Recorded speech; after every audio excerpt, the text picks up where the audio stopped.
이 코우스의 얘기는 맞는 얘기인데 롱텀으로 보면 낮은 수준의 공감 단계에서 높은 수준의 공감 단계로 그러니까 해석 쪽으로 가는데 이제 이것을 코우스는 너무 해석이라는 것에 너무 포커스를 맞추다 보니까 공감 자체는 그냥 해석의 일부라고만 봤어요.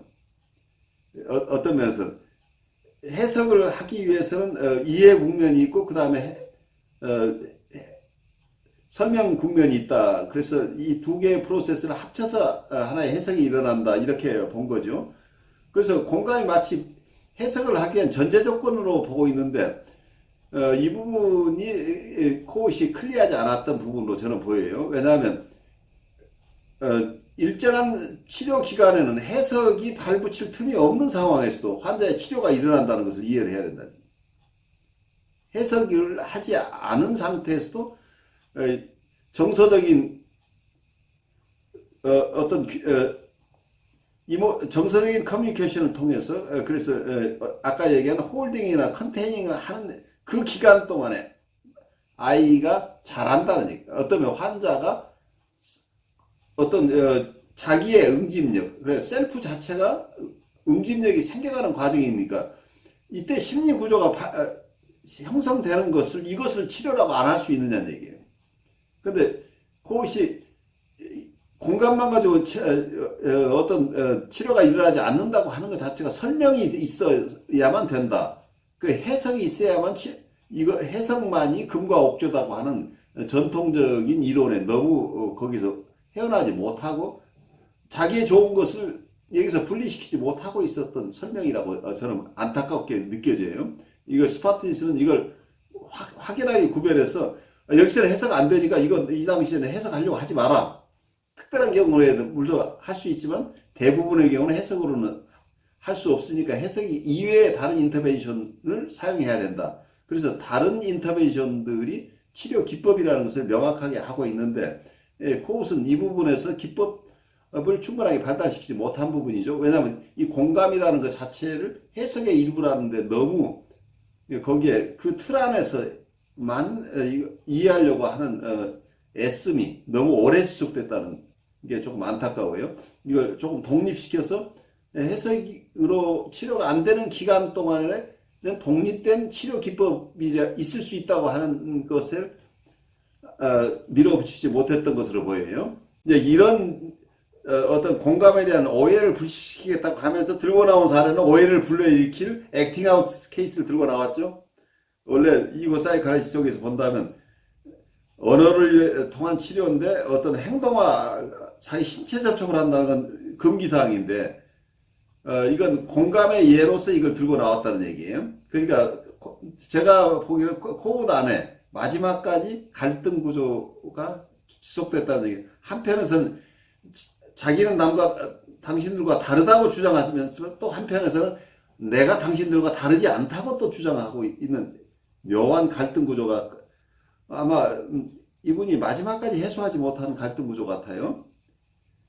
그러니까 이분을 따르는 이분을 좋아하면서 공부하는 우리 후학들도 이분을 어떻게 이해해야 될지 계속 헷갈리는 거죠. 여기에서 정신분석의 금과 옥조를 설명 국면, 해석을 해야만 정신분석이다라고 하는 이제 이 지점에 계속 매여 있죠. 그리고 그 이전에 자기가 발견한 아주 중요한 것들은 그냥 하나의 부속품처럼 이게 만들어내 버리잖아요.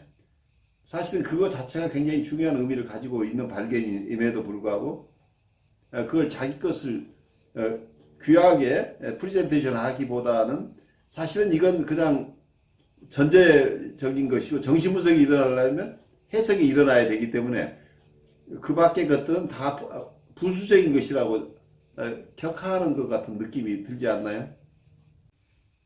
그러니까 이분은 지금 행동화하는 것만 가지고는 자의 분석가라는 걸 주장하기 힘들다.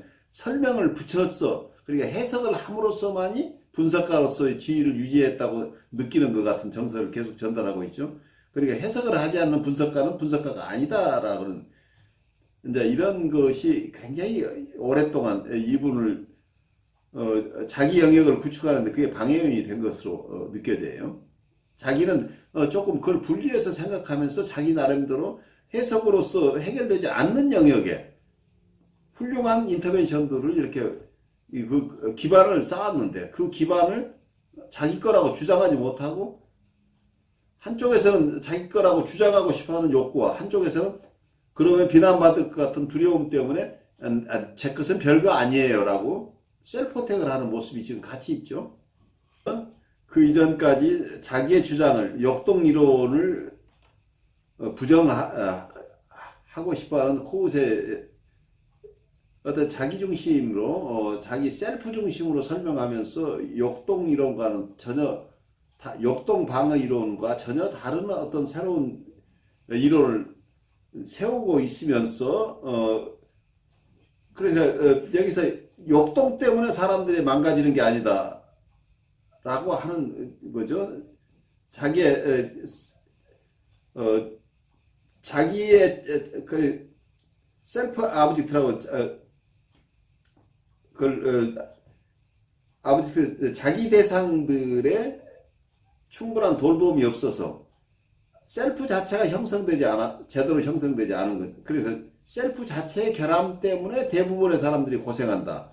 그럼 역동 이론 이것을 철저하게 가면 어떤 얘기냐면 이 이론을 철저하게 간다면 역동 이론 전체를 리플레이스하는 전체적인 통합 이론으로 갈 가능성이 숨어 있죠. 뉴라틱 환자다 프리에더폴 환자를 구별하지 않고 만약에 이 이론을 전체로 적용시킨다고 한다면 기존의 역동 이론을 대체하는 이론이 될 가능성이 있는데 마치 그런 얘기를 하는 것처럼 우리가 한참 코엇이 여기까지 발전했구나라고 느끼는 순간 또 다른 쪽에서는 나오는 얘기가 우리는 고전적 이론의 중심에 위치한 에디퍼스 컴플렉스의 진실을 꼭 부정하는 것이 아니라 단지 그 이론의 보편적인 적용 가능성을 부정하는 것이다. 그래서 그거 자체가 있지만 그렇지 그게 적용되지 않는 경우도 있다라는 점으로 물러나고 또 한쪽에서는 고전적 이론의 자기 심리학적 차원을 첨가하는 것은 고전적 이론이 지닌 위대한 설명적 능력을 존경하지 않는 것이 아니라 오히려 그것을 풍부하게 하는 것이다. 이 표현들이 뭐예요?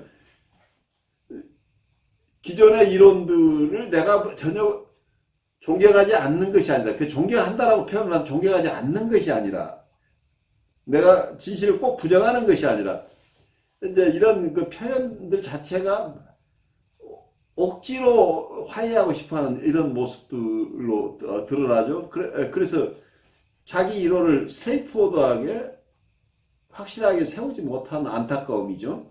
왜냐하면 여기 결국 자기 부정이 일어나 버리잖아요. 자기가 세운 자기 심리학을 자기 스스로 부정하는 발언을 지금 한쪽에서 하고 있는 거죠. 내가 감히 프로이드 선생에게 맞설 생각이 있었던 것은 아니다. 나는 그냥 프로이드 선생의 업적에 내가 조금 더 거기에 첨가물을 만들어냈을 뿐이다라고 함으로써 자기의 안전해지고 싶어 한다는 얘기예요. 지금 마지막까지도 안전에 대한 욕구가 다 충분하게 채워지지 않은 것 같은 느낌이죠. 그래서 아직도 불안하고 두려워서 자기 주장을 스트레이트포워드하게 하지 못하는 것 같은 그런 안타까움을 그래서 코드 안에 있는 두 가지 갈등들이 첨예하게 드러나는 것처럼 보이죠. 한쪽 이론으로서는 역동 이론을 강력하게 부인하고 그렇지만 또 다른 쪽에서는 그 역동 이론 그거 전체를 내가 부정하는 게 아니다고 또 표현을 함으로써 자기를 쫓아서 열심히 자기 심리학을 쫓아가는 사람들을 허망하게 만들어내는 이런 발언들이죠. 그래서 이 속에 숨겨져 있는 갈등 구조가 첨예하게 여기서 드러나고 있어요. 공감이라는 게 어떤 때는 굉장히 악용될 수 있다고 하는 소지가 있죠. 그래서 누군가를 깊이 연구한 과학자들이 결국은 사람을 살상하는 무기를 만드는 건 똑같아요. 그러니까 가장 천재적인 물리학자들이 가장 파괴적인 무기를 생산해내요. 그래서 어쩌면 프로이드를 가장 잘 깊이 연구한 사람들이 광고 업계에서 사람들 돈 버는 데 도와주고 있어요. 무의식을 가장 잘 활용하는 사람들이에요. 여기서 심리 내적인 것을 파악하는 것을 공감이라고 볼 때 얘기해요. 공감을 또 다른 의미에서 그 대상을 깊이 인간으로서 존중하고 받아들인다는 그 공감이 아닌 다른 용어로 썼을 때, 그러니까 용어를 어떻게 보느냐의 차이예요. 우리가 일반적으로 쓰는 공감은 그런 의미가 아니죠. 근데 인간에 대한 지식이 오용된다는 것이 그 심리 내적인 역동을 깊이 이해하는 것이 굉장히 중요한 일인데 이걸 악용하는 사례도 얼마든지 있다는 거죠. 이분이 우리에게 도전적으로 제시한 어떤 인사이트들 중에는 우리가 깊이 활용할 만한 것들이 굉장히 많아요. 그리고 그것은 코스 멈추지 않고 지금 현대의 여러 학파들에게 큰 영향을 미쳤고 임상 현장에서 과거에 어떤 조금 독선적인 경향의 치료자들을 많이 조금 평등한 대상으로 내담자들을 조금 민주적으로 볼 수 있게 하는데 일조를 한 사람이에요. 그것도 그런 부분에서 큰 역할을 하신 분이니까 이분이 우리에게 제시한 인사이트들 중에 우리에게 도움이 되는 것은 계속 가지고 가면서 소화해내고 또 다른 모습으로 변형시켜서 우리가 사용하고 할 수 있겠죠. 근데 아마 저도 코웃을 단편적으로 이게 공부했지만 이번에 여러분들과 이렇게 깊이 공부하면서 많은 인사이트들이 와요. 사실은 우리가 정신분석의 어느 학파건 다른 학파의 영향을 받지 않은 학파가 하나도 없어요. 그리고 어느 학파를 이해하거나 다른 학파의 하나를 잘 공부하고 있는 것이 있으면 그 다음 공부할 때 큰 도움이 돼요. 왜냐하면 각각 다른 용어로 표현되고 있지만 같은 것들이 도처에 숨어 있기 때문이에요.